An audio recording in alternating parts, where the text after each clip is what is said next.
Ya está todo preparado para empezar el partido en la casa de los Gutiérrez con IKEA. Atrás está el sofá Civic, con diferentes covers para hacer match con cada selección. En el medio, los vasos Lodrat, repartiendo bebidas por todo el campo. Calentando por si viene alguien extra está la silla plegable Gunde. Y arriba, Ostaval, la coffee table de 2 alturas marcando un gol con cada snack. Visita IKEA y logra crear el line-up ganador para disfrutar del fútbol en tu casa. Con buena calidad y buen precio. IKEA sueña sin medida. Ser podcast. 1, 2, 3, 4.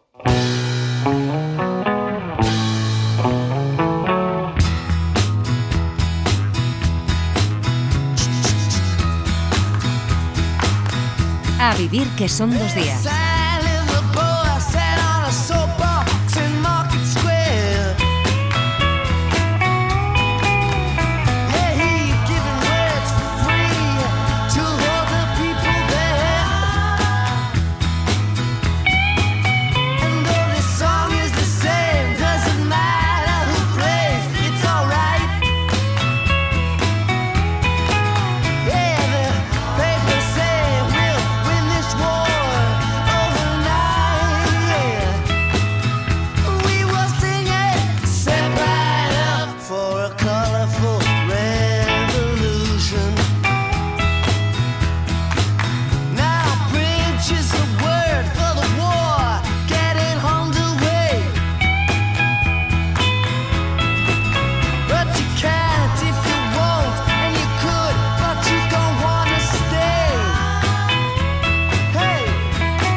Revolución colorida de la ciencia es con Javier San Pedro, que es doctor en genética y biología molecular, colaborador del País. ¿Qué tal, Javier?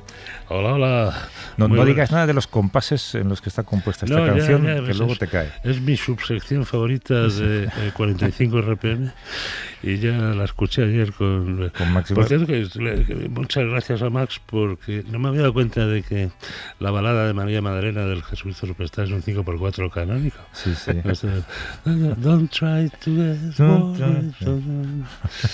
Es un 5x4 como el Take 5. Javier San Pedro haciendo de Yvonne Elliman, ¿te acuerdas? Que es la que cantaba en la versión original. La versión original de la obra de teatro de Londres, exacto, donde Jesucristo era Ian Gillan. Exacto. Que es el mejor que hubo. Es una voz. ¿Quieres prodigiosa. Que te cuente una historia de Ian Gillan? Sí. Es la única persona que me ha dado plantón en este programa. No me digas. Sí, que luego fue cantante de Deep Purple. Sí. Luego no. Bueno, antes no, y después. Antes, sí. Y hace unos años, estaba por Madrid de gira, precisamente interpretando Jesucristo Superstar en locales pequeños. No sabía. Y iba a venir a cantar al programa un sábado. Y lo teníamos todo preparado. Y alguien nos llamó para decirnos que el señor Gillan no estaba en condiciones de cantar. Bueno. Tal y como se había levantado esa mañana. ¿A qué hora era el programa? Pues tenía que cantar a las 12 menos cuarto, una cosa así, ¿no? Bueno, pero esto 12 menos cuarto. Ya, yo creo, pero las noches... Eso es un buen tablón, desde luego. En fin, pero Estupiñán, ¿cómo estás? Espera, que es químico, bioquímico y conductor en la cadena SER de Vivir 100 años. Fíjate, a partir de la semana que viene sí. Estrenamos programa. me da un poco de cosa. ¿Estás nervioso, Un poquito. Sí, o sea, bueno, eso fue una apuesta, tú la conoces muy bien. Llevábamos... Nunca he visto a Pela comportarse con timidez, pero en este caso... Hombre, a veces sí, yo siempre me pongo nervioso con estas cosas. Creo que son nervios protectores, son nervios que te hacen estar más alerta y que al final el trabajo salga mejor. No, esto lleva mucho tiempo. Con Javier lo habíamos comentado algunas veces, decir, oye, pues podríamos hacer algo más aparte de esta sección, ¿no? Y bueno, con Sira y con gente dijimos hacer un podcast de ciencia o de salud, y al final todo esto ha terminado, para hacerlo corto, en que la semana que viene, domingo a las 7:30 de la tarde, empieza el programa, que serán 6 entregas durante verano y luego ya veremos si continúa o no. O sea, por cada entrega que la gente escuche vive 5 años más aproximadamente, ¿no? Sí, entonces llegaremos a los 100 seguro. No, bueno, sí, es un título, Vivir 100 años, está pensado, porque se habla mucho de vivir 120, 150 y quizás algún día lo lograremos, pero ahora mismo, tal como está la medicina, el acceso a salud, el poder cuidarnos mejor, la longevidad que estamos hablando de ella repetidamente en las últimas semanas, no es utópico pensar en vivir 100 años y vivir más o menos bien.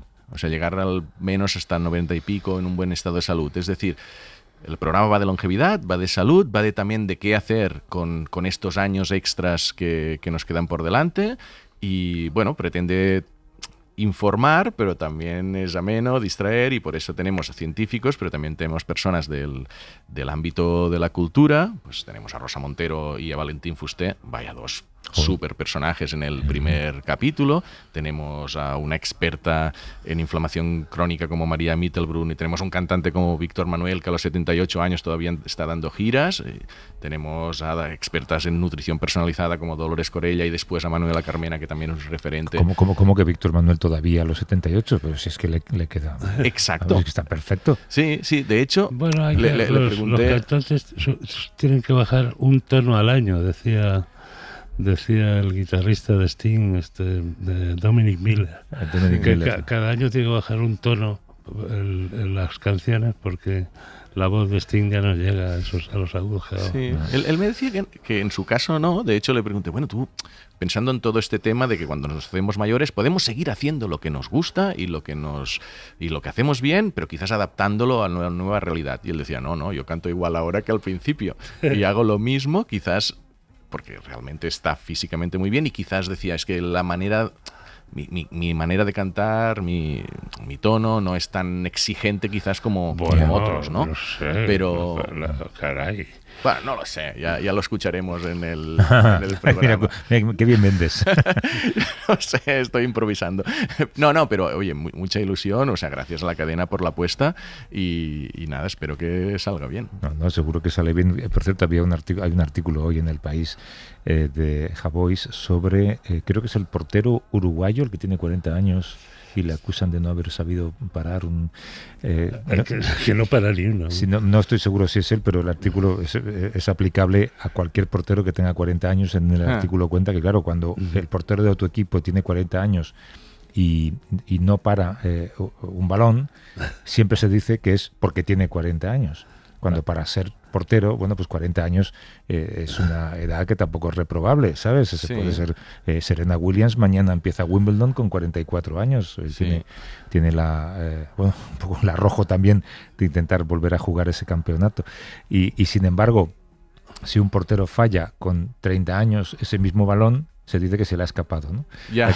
Entonces, Javois cuenta esto como todo es por la edad. Sí, claro, todo es por la edad al final. Sí, ¿no? es verdad. Pero incluso cuando aquello a lo que tú te dedicas, pues la edad, hasta ya una edad muy avanzada, la edad no influye en el resultado. No, hay aspectos, bien, eso entraríamos en otro tema, ¿no? Que es que ya el tema de la edad en las profesiones y todo lo que llaman Silver Economy y tal, donde hay algunas profesiones donde la edad asociada a experiencia es una ventaja y la manera como está envejeciendo la gente, de hecho es que claro, lo que dice Javier es que un gordo, una persona obesa, mórbida, si va al médico por cualquier cosa que le pase, el médico lo va a adjudicar a que está gordo. Sí. Claro. Y cuando a lo mejor lo que tiene no tiene que ver con eso. Sí, la conclusión es que tu edad es comparable a tus antecedentes delictivos. O sea, tú básicamente cometes un delito y si la policía ve que tienes antecedentes dice, bueno, pues es que el resto de tu vida ya da igual, se debe a eso. Se mira a través de ese prisma, pues con la edad pasa lo mismo. Y sin embargo Messi está metiendo goles con esa misma edad, pero el día que falle un gol fácil le van a decir, será por es la que edad, está muy mayor, ¿no? Sí, ya no llega, ya no tiene el sprint. Hombre, pero que también es verdad. Lo que pasa es que Messi es buen. Yo es que de los tres soy el que más sigo el fútbol, creo. Messi sí que ha sabido adaptar su juego a la edad. Es decir, él ya no pretende hacer esos regates que hacía por la banda hace 15 años, pero tiene un rol jugando un poquito más de atrás, un rol más de control, se dosifica mucho más en el campo, corre menos que corría antes, no está siempre buscando la pelota como antes, pero tiene esa inteligencia de saber cuándo aparecer y por dónde aparecer y meter estos goles. Y esa sabiduría va creciendo con la edad. Claro, esto es el talento senior. Sí, ¿verdad? En fin, bueno, no voy a decir lo que iba a decir sobre nuestra propiedad. Sin preámbulos, la Unión Europea lanza su plan para acabar con los ensayos clínicos en animales, en pruebas de seguridad de medicamentos, en pesticidas, en otros productos regulados. Entre 2015 y 2023 se utilizaron más de 15 millones de animales en ensayos. No sé valorar qué repercusión puede tener esta noticia. No, bueno, esto ha sido un editorial de la revista Nature de esta semana. O sea, es un tema que lleva mucho tiempo. O sea, los ensayos clínicos ensayos en animales de experimentación no son agradables, pero son necesarios en algunos procesos de investigación. Esto no nos gusta, pero es así. Es un mal que tenemos que correr. Lo que pasa es que hay un cierto abuso, tanto experimental como sobre todo, y esto es por donde están intentando atajar la situación, en temas de toxicología.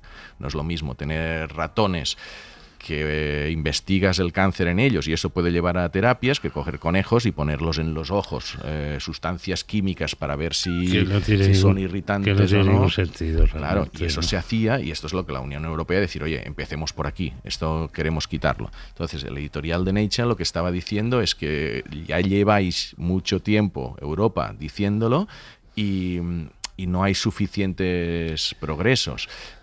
Es decir, poned más recursos todavía, porque alternativas hay alternativas de cosas que se llaman organoides, ahora con la inteligencia artificial hay modelos de gemelos digitales, hay en algunos casos incluso cultivos celulares, es decir, que se puede investigar de otra manera. Es que ni siquiera hay que llegar a... Esos modelos pueden evitar el uso de animales en proyectos de investigación más serios, más avanzados.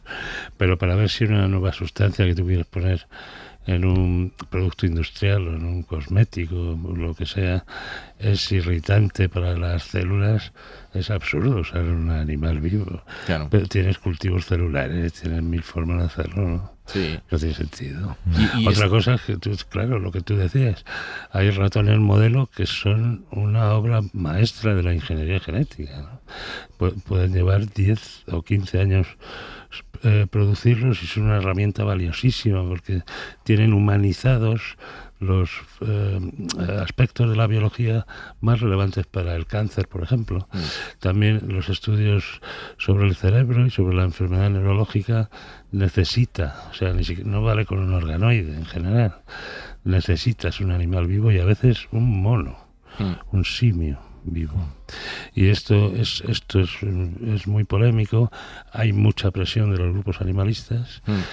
Esta iniciativa de Nature, editorial de Nature, tiene mucho que ver con la presión de los grupos animalistas que han presentado, creo recordar, 1 millón de firmas en Bruselas. No, es que realmente, o sea, yo he estado en el norte de Italia en un centro que se llama JRC, que es el Joint Research Center de la Unión Europea, en Ispra en concreto, donde allí hacen Science for Policy, o sea, investigación para cambiar políticas públicas, y hacen cosas de temas de coches eléctricos, cosas de ciberseguridad, y tenían un programa muy grande de sustitución de animales de laboratorio cuando se pueda por otras herramientas.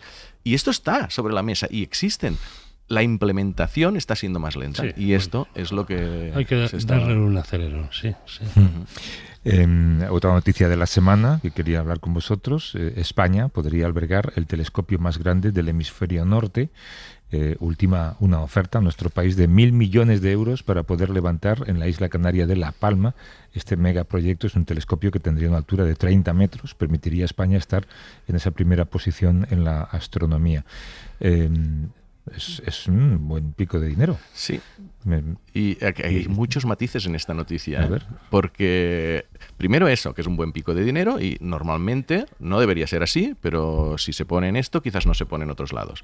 Y esto siempre lo valoramos. Después no sé hasta qué punto, o sea, que eso sitúe España en el punto más de los más altos de la astronomía, depende cómo lo negocies, porque este europeo no es español, el telescopio no es español ni es europeo. O sea, ¿qué pasa? Este telescopio debería haberse empezado a construir en 2014. Pero lleva 12 años de retraso. En Hawái, ¿no? En Hawái era el primer sitio donde se pensó ponerse. Es un telescopio con participación sobre todo de Estados Unidos, de Canadá, de Japón, de China y de India. Y como en Hawái hay problemas por temas también de una montaña sagrada, sí, etcétera. La montaña más alta de Hawái, que está en la isla mayor de Hawái, es sagrada para las poblaciones nativas. Sí. Y ese ha sido el problema, sí. Este es el 30 Meters Telescope. Ese fue el primer problema. El otro es que ha llegado Donald Trump con las tijeras y el hacha. Sí, pues es el 30 Meters Telescope, el TMT, que iba a ser el más grande del mundo. Entonces, España de repente, como en La Palma, ya tenemos unos cielos maravillosos y dice, oye, pues... Y una gran tradición. Pues pongámoslo allí y traemos a nuestro país este telescopio. Bueno, a ver cómo se negocia, qué ventajas tiene. Y hay el matiz también de que ya no será el más grande del mundo. ¿No? Es decir, cuando se planteó en 2014 del hemisferio norte, pero cuando se planteó iba a ser el más grande del mundo, y ahora sí que hay un telescopio que es europeo, donde España sí que participa mucho, pero que está en Chile y que ya se empezará a construir. Ese será de 39, el Extreme Large Telescope, ELMELT, que ese sí que se empezará a construir ya dentro de un año o dos y estará operativo creo que en 2029, 2030. Entonces es ese dilema, o sea, estará en nuestro terreno el telescopio que es de otros, pero el nuestro, el europeo, el de la ESO, está en Chile. Bueno, y el hemisferio tiene su interés también, porque los mejores telescopios están en el hemisferio sur, donde es más fácil encontrar cielos limpios, zonas más deshabitadas. Pero como decía Nuño Domínguez en El País el otro día, ¿y qué pasa si la única vida inteligente que hay en la galaxia está en el hemisferio norte? Claro, alguien tiene que estar mirando ahí, ¿no? Sí, que tendrá su utilidad. ¿Habéis seguro visto la peli de Spielberg, por cierto? Todavía no, quiero verla, pero me han dicho que es muy aburrida, ¿no? Yo la he visto. Sí, pero si no la vi, aparte de que tampoco quiero desvelar nada. Bueno, no, tenéis que verla. Cuando la veáis y que dejemos pasar un poco el tiempo para no hacer ningún spoiler, o sin hablar del final, lo comentamos. No sé, déjame concluir, que no quiero déjame concluir que sería una buena noticia. Es verdad que apostar por la ciencia está muy bien y todo eso, pero que hay matices. A mí me suena un poco como interés político en decir, hemos traído es que la pregunta es polémica, porque tienes 1.000 millones para invertir en ciencia, los inviertes en algo que te convierte el primero del mundo en algo, y que si no negocias bien, no es tuyo. Exacto. Si no negocias bien, es de los otros. Los inviertes en algo que no te va a dar ninguna medalla. Tampoco es que tengas 1.000 millones y tengas que decidir si los pones en un telescopio o en otro sitio. Es que sin el telescopio no tienes los 1.000 millones. Ya, sin el proyecto. Porque son fondos que atrae un proyecto de esas características, ¿no? Oye, ¿tenéis gafas para el eclipse? He visto que ya en los kioscos hay libros también que regalan gafas y que cuentan cómo... Las tenéis, ¿no? Yo he ido recopilando unas cuantas. ¿Y ya sabéis dónde vais a estar? El 12, es el 12, ¿no? 12 de agosto. Yo todavía no. Sí, el 12 de agosto. De hecho, iba a estar en Asturias por un amigo astrofísico que decidió casarse el día del eclipse. Y además Asturias yo creo que cae justo, ¿no? Exacto. Y el asturiano era perfecto, menos que la gente no estaba confirmando porque no encontraban hoteles nadie y ha tenido que adelantar la boda varios días. Y se acordará siempre de esto. Sí, no sé si quedarme por esa zona y verlo, que allí es donde se verá mejor, o bajar al Delta del Ebre. Y en tu ciudad también está la franja, ¿no? En el Delta del Ebre no se verá tan bien, será completo, o sea, porque pasa por allí, pero estará un poco más bajo en el horizonte. Hay unas montañas que pueden dificultarlo, suele haber un poco más al atardecer, un poco más de neblina. O sea, y tú en Carabanchel no cae en la línea, ¿no? De Carabanchel vamos a ver muy lejos. A lo mejor se ve algo parcial, ¿no? Aquí en Madrid. Parcial sí. Pero claro, la gracia es que sea total. O sea, los parciales son... No, también... Me acuerdo de uno, iba yo a entrevistar a Craig Venter en Celera. Sí, y llegó tarde porque le habían llevado a ver el eclipse parcial. Me llamó muchísimo la atención que, ¿sabéis estos? Cuando el sol da en un árbol, se proyectan estas sombras que tienen como unos circulitos. Los impresionistas franceses los usaron mucho en sus cuadros.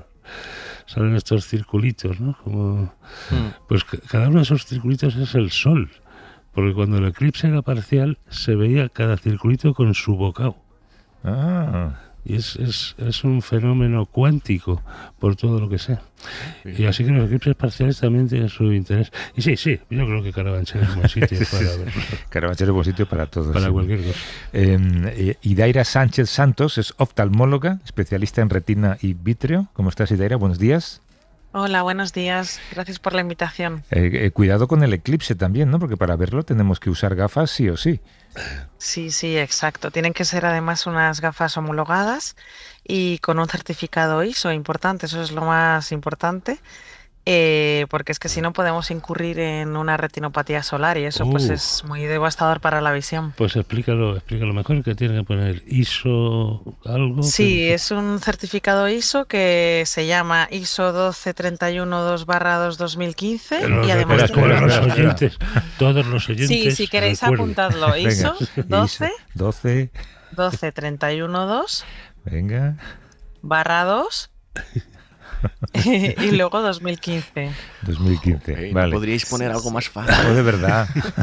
Un sello o algo, ¿no? Yo con que ponga ISO ya está. O con que... y esto que dice la gente, no, una radiografía, por ejemplo, ¿no? Mirarlo a través de una radiografía. Sí. Cuidado, no, de ninguna manera. Cuidado con eso, ¿no?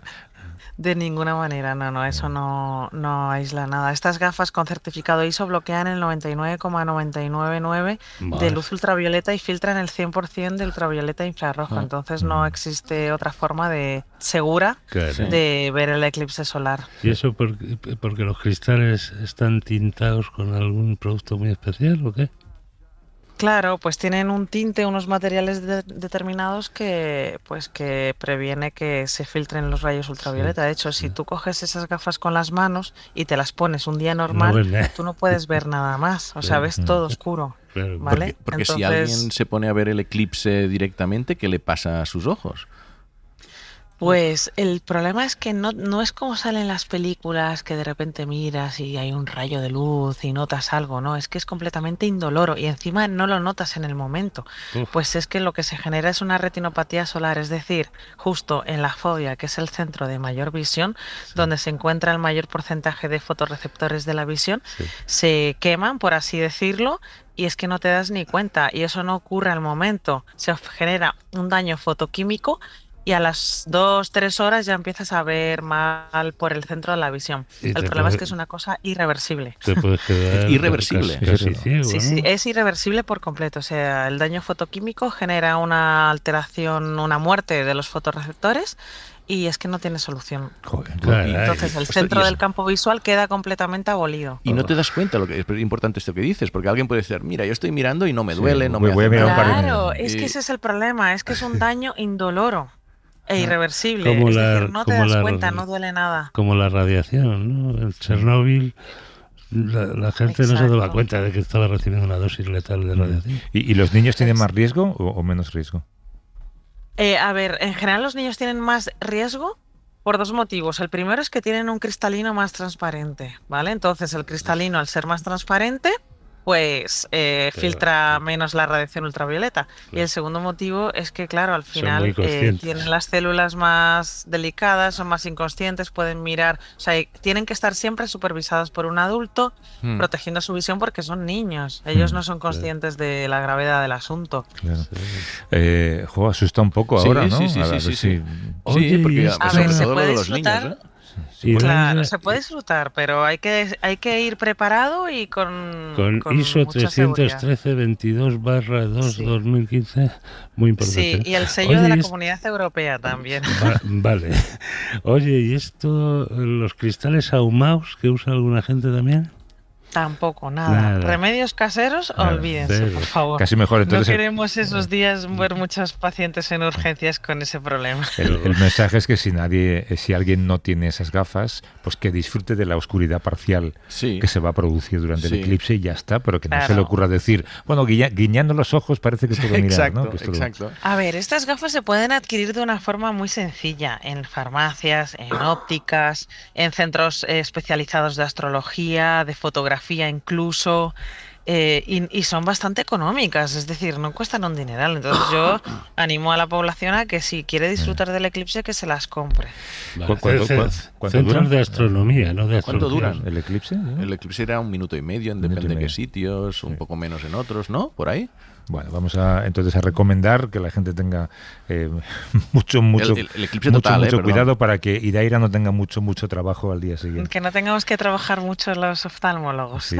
Vale. Idaira Sánchez Santos, que es oftalmóloga, especialista en retina y en vitrio. Gracias, Idaira. Un abrazo. Vale, a ustedes. Hasta luego.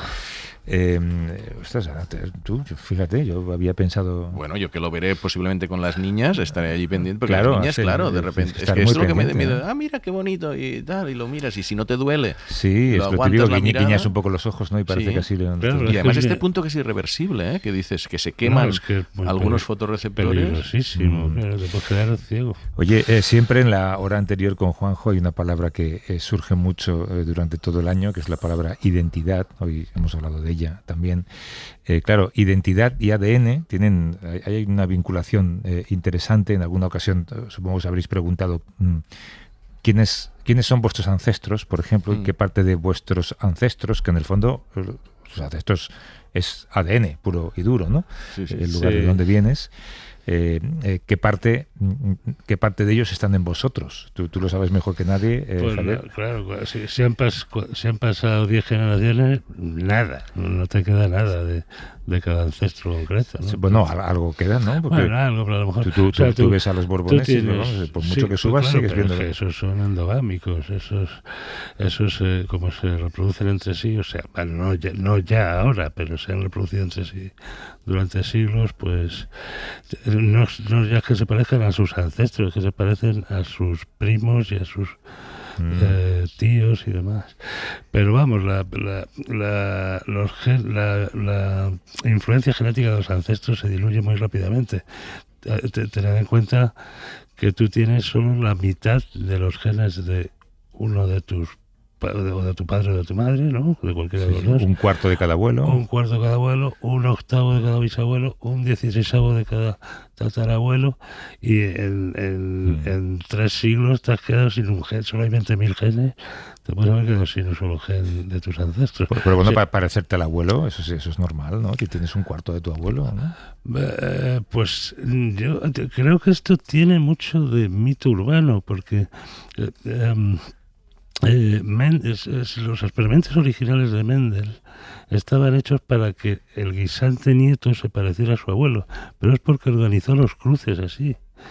Y sé que hay mucha gente que piensa que las cualidades genéticas saltan una generación, de manera que tú te pareces más al abuelo. Eso dicen con la calvicie, que salta una generación. Pero yo no creo que eso sea cierto, aunque no lo he estudiado.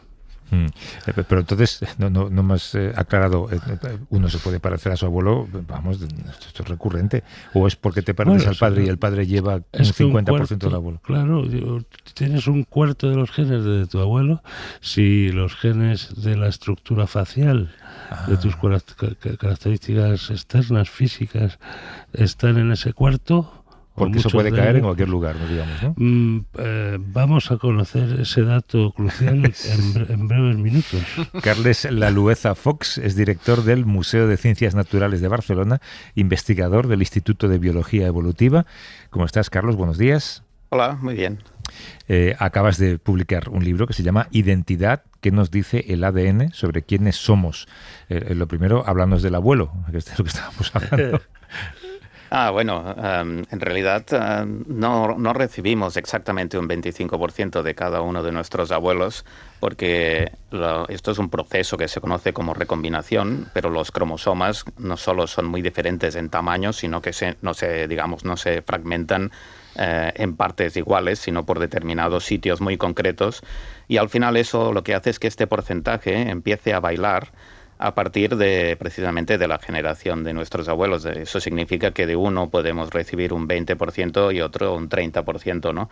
Y a medida que vamos retrocediendo hacia atrás en el tiempo, esto empieza a fluctuar y, por ejemplo, si retrocedemos 6 generaciones atrás, tenemos 128 antepasados genealógicos, que los podríamos tener anotados si tuviéramos la genealogía, pero en cambio hay algunos de ellos que ya no nos han legado nada absolutamente de su ADN, y eso significa que nuestros antepasados genéticos son una fracción muy pequeña de nuestros antepasados genealógicos. Bueno, podemos pensar que es más importante, ¿no? Si un antepasado genealógico que de alguna manera también puede haber influido o un antepasado genético, ¿no? Esto es interesantísimo. Entonces, al final, no es ese 25% del que hablábamos, sino que puede ser una cantidad mucho mayor.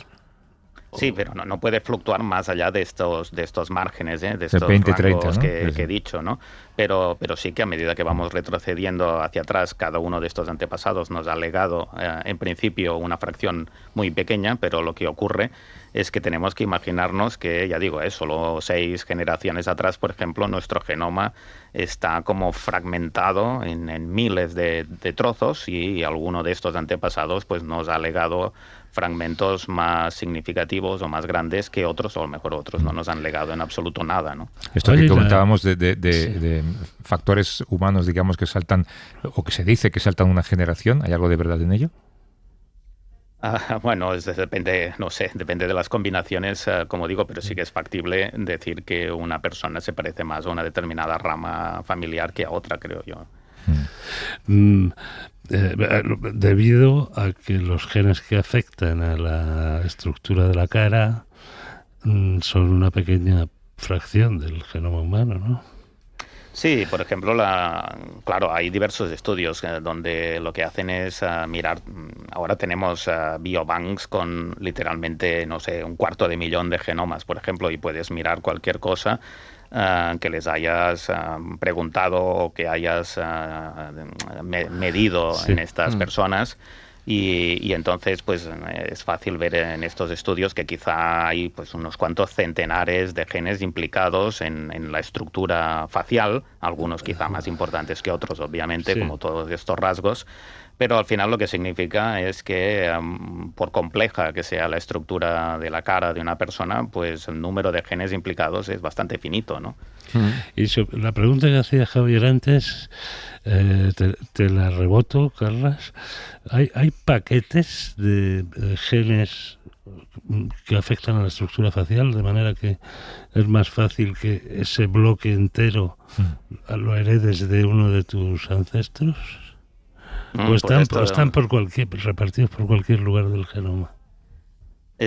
Y que yo sepa, están bastante repartidos. Es interesante esto que propones, porque claro, no solo en la estructura facial, sino en cualquier rasgo, hay algunos genes que están, lo que se llama, en desequilibrio de ligamento, es decir, que los heredas como un pack, ¿no? Tiendes a heredarlos juntos porque están muy cerca en el cromosoma. Sí, claro, podría ser. Claro. Y oye, Carles, tú en el libro, que claro, vas más allá del aspecto físico, el tema de la identidad, ¿no? Y claro, cuando ves un libro que habla de genética y de identidad, pues yo pensaba que sería más determinista, en el sentido de decir, no, es que la identidad está en nuestros genes.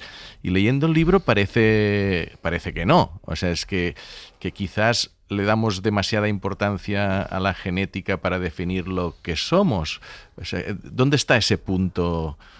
Sí, esta es una apreciación muy cierta. Yo no soy lo que diríamos un esencialista genético, soy un genetista, sí, pero esta idea de que vamos a hacernos un test en una compañía de estas que nos va a decir quiénes somos realmente, esta identidad que tenemos, digamos, anclada en nuestros genes, yo no soy partidario de esto. Yo creo que al final no somos lo que somos, sino que somos lo que hacemos, y eso también nos da más libertad de acción, ¿no? Porque al final es como incidimos en la sociedad o incluso en nuestra forma de vivir, en nuestro entorno familiar, etcétera, ¿no? Ya sé que hay gente que tiene muy asumido que es lo que es, ¿no? Por ejemplo, antes hablabas de la nobleza o de las familias aristocráticas, que digamos ellos son lo que son porque piensan que su identidad está anclada en la herencia que han recibido del pasado, ¿no? Al final lo que ocurre es que cada uno puede escoger qué es lo que tiene sentido para sí. Y yo lo que quería es plantear las opciones, qué es lo que la genética nos puede decir y qué es lo que la genética no nos puede decir. Es que frecuentemente le hacemos las preguntas equivocadas, ¿no? ¿Qué te sugiere a ti el título de la película 8 apellidos vascos? Bueno, claro, yo no estoy seguro no sé si esto es una realidad, yo no he vivido nunca en el País Vasco. Puede tener en este caso una cierta identidad onomástica, ¿no? En este sentido, ¿no? Pero yo creo que al final es la identidad es muy compleja, ¿no? Puedes tener desde una dimensión individual hasta una dimensión colectiva, porque no solo es lo que tú piensas que eres, sino lógicamente tienes que preguntarte qué es lo que piensan los otros de ti, ¿no? Porque puedes decir que yo soy afroamericano, pero si el resto de la gente a mi alrededor pues me ve que soy blanco como la leche, ¿no? Entonces no tiene sentido. Por lo tanto, hay esta tensión entre los diferentes niveles de identidad, ¿no? Lo que te preguntaba básicamente es qué parte de genética hay en una identidad nacionalista, por ejemplo. Bueno, depende de la narrativa, desde luego. Hay gente que la circunscribe a una identidad de tipo cultural, no sé, pues hablar el mismo idioma o tener la misma religión, por ejemplo. Esto es muy importante en muchos sitios. Pero en general siempre se intenta, bueno, yo diría que por una parte estas narrativas tienen un contenido hacia el futuro, ¿no? Digamos, vamos a tener un futuro brillante, me imagino que nadie haría diciendo vamos a extinguirnos, pero también un pasado compartido. Y desde el momento en que se utiliza esta narrativa del pasado compartido, entonces la genética desde luego puede explorar el pasado. Como digo en el libro, se han publicado ya cerca de 15.000 genomas antiguos, sobre todo en Europa, y por tanto estamos en disposición de hacernos preguntas científicas sobre estas identidades compartidas, supuestamente, ¿no? Sí. ¿Y hay pueblos o poblaciones que sean genéticamente más puros que otros? No, desde luego los genetistas no hablamos tampoco en conceptos de pureza genética o racial. Y yo diría que una de las cosas que ha puesto de manifiesto los 15 años que llevamos de paleogenómica de poblaciones prehistóricas e históricas es la prevalencia de los fenómenos migratorios, que era algo que, bueno, cuando yo estudiaba pues estaba mal visto, ¿no? Pensar que había habido en cada horizonte arqueológico la llegada de gente que había sustituido o se había mezclado con anterior, de la hibridación, etcétera, ¿no? La hibridación es pervasiva en todas las poblaciones humanas y en todas las profundidades temporales. Pero imagino que sí que habrá tribus aisladas, no sé, en el Amazonas o en regiones de África que quizás te habrán servido también para explorar esta parte de genética e identidad, porque en el libro, claro, como buen científico lo que hace es decir, vaya, tengo esta tesis, pero utilizo casos de estudio, pues los gemelos o personas que están de manera aleatoria, que están en otras partes del mundo por combinación genética, se vuelven casi gemelos. Islandia, que ha sido una población relativamente endogámica. De hecho, estas poblaciones son muy útiles para encontrar genes asociados a enfermedades, ¿no, Carlas? Sí, un cierto aislamiento ha habido, pero por ejemplo Islandia también colaboré en estudios de ADN antiguo de la población islandesa y está hecha de la mezcla de dos ancestralidades, una que llamamos gaélica, que es más bien de la zona de Escocia y de Irlanda, y otra de Escandinavia, que después comparando por ejemplo el cromosoma Y, que se hereda de padres a hijos, con el ADN mitocondrial que se hereda a través de la línea materna, lo que se veía básicamente era que hombres de Escandinavia se habían llevado mujeres de de las islas británicas sobre todo, porque incluso en Islandia, que después es una población que en los últimos centenares de años ha estado relativamente aislada, pues su ancestralidad es compleja, ¿no? Es mixta, ¿no?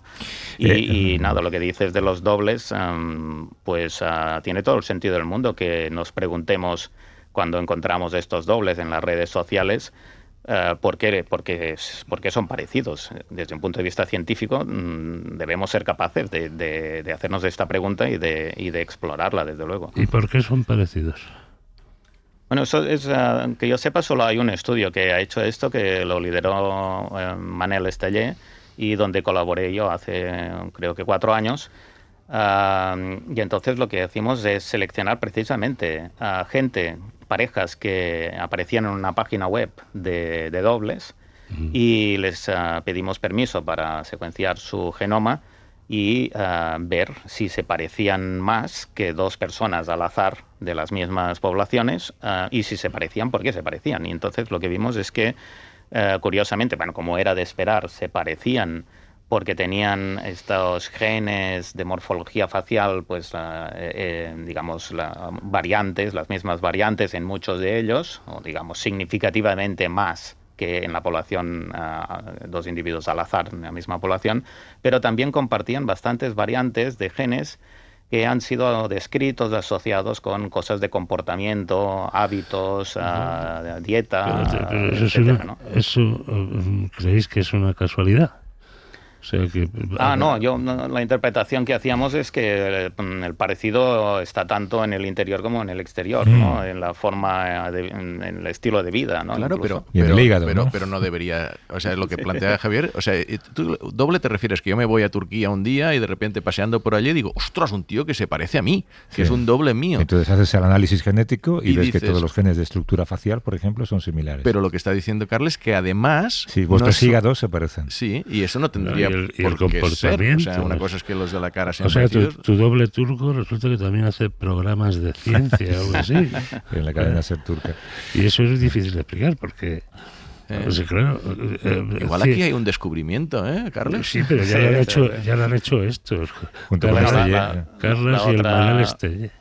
La otra inferencia es que en una población mundial que se acerca, o nadie sabe en realidad si ha pasado de los 8.000 millones de personas, y estas combinaciones en quizá 200 genes de morfología facial, pues es evidente que todos vamos a tener un doble en algún sitio. Por ver la estadística, ¿no? Claro. Pero que además el que se parece de cara tenga un comportamiento similar es estadísticamente mucho más... O igual el descubrimiento es que tener un aspecto físico te condiciona a cómo te comportas psicológicamente. Bueno, no sé. O sea, bueno, si buscas a alguien que ha sido como tú en estos bancos genéticos que menciona Carles, pues ya puedes saber un poco cuál va a ser tu personalidad, ¿no? Claro. Hombre, sí, el doble de Robert Redford, el doble turco de Robert Redford, seguramente se podría haber ganado la vida en el cine. Se me ocurre así derivada, Carles, que imagino que creo que tu libro también está, todo el tema de la infidelidad y de las... Porque de repente se me ocurre algún ancestro mío que haya pasado por Turquía y haya dejado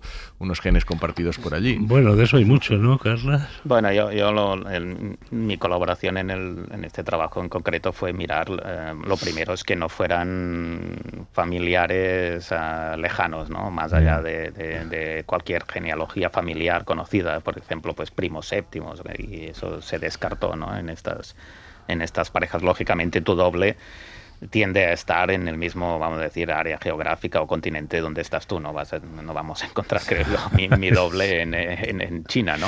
Un amigo irlandés de mi hija... Pero realmente no eran familiares. Un amigo irlandés de mi hija me contó que hay una aplicación, no sé si me estaba tomando el pelo, pero seguramente es verdad, ¿eh? Hay una aplicación en Irlanda para cuando estás en un bar y conoces a alguien, para asegurarte de que no hay ninguna consanguinidad entre vosotros. O sea, no sea que la líes, ¿no? Claro, no sea que la líes. Y eso nos lleva, por cierto, Carlas, al capítulo 6, que es, hablas mucho de genética y dinastías reales. Háblanos de la mandíbula de los Habsburgo. Sí, bueno, realmente no, yo creo que no se sabe la base genética, sería interesante, hay una cierta dificultad, creo yo, que sería buscar, digamos, poder estudiar estos individuos, ¿no? En este caso, pues sí, las dinastías reales a mí me interesan porque son experimentos genéticos que ahora no se podrían hacer de ninguna manera. Realmente es abrumador, ¿no? La cantidad de consanguinidad y de cruzamientos que, sobre todo en los Habsburgos, ¿no? que se llevaron a cabo.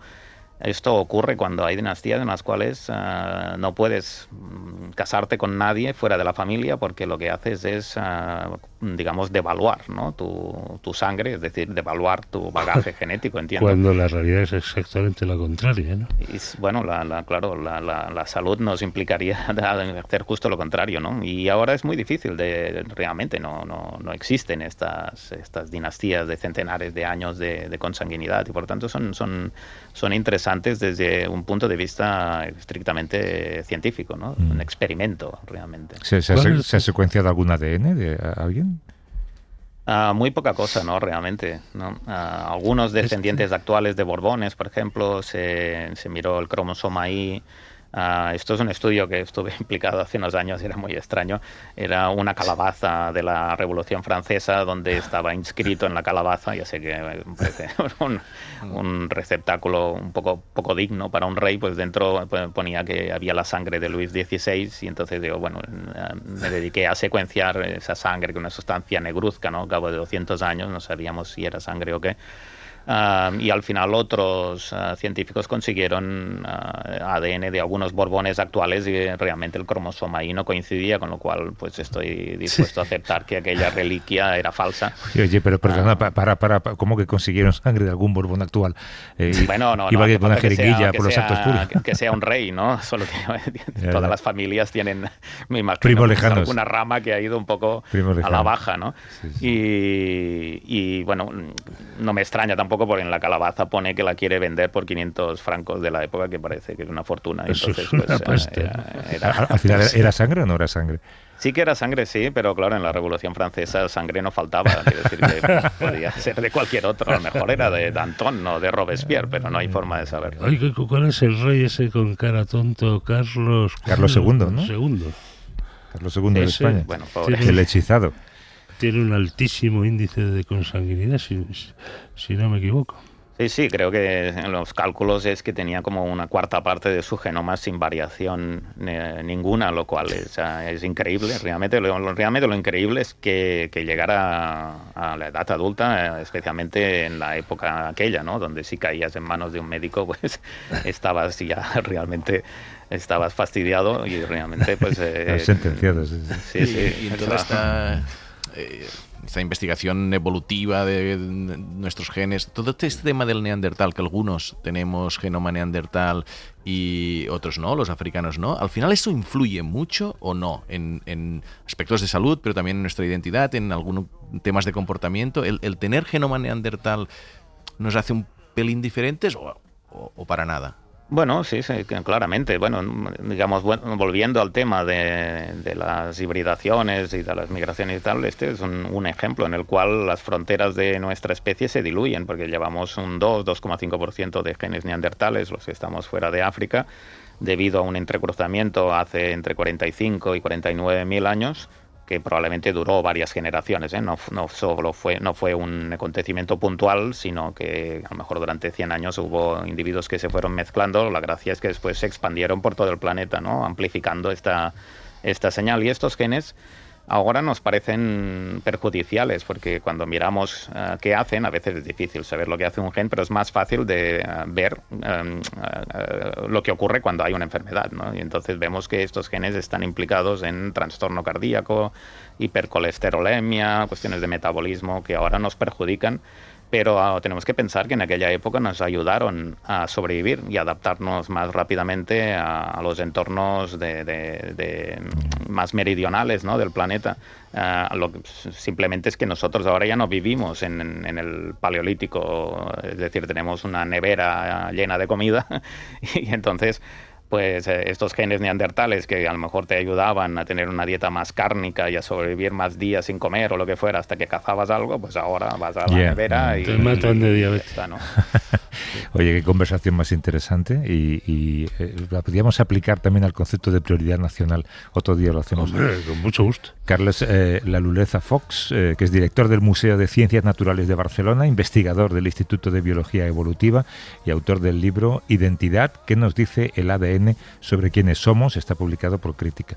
Carles, gracias por venir. Un abrazo. Gracias a vosotros. Cuídate. Y a Ya, Pere Javier hasta la semana que viene. Suerte con el estreno, que es cuando... El próximo domingo lo vamos a hablar, porque será por la tarde. Vale. Venga, hacemos un poco más de público. Hasta luego. Chao.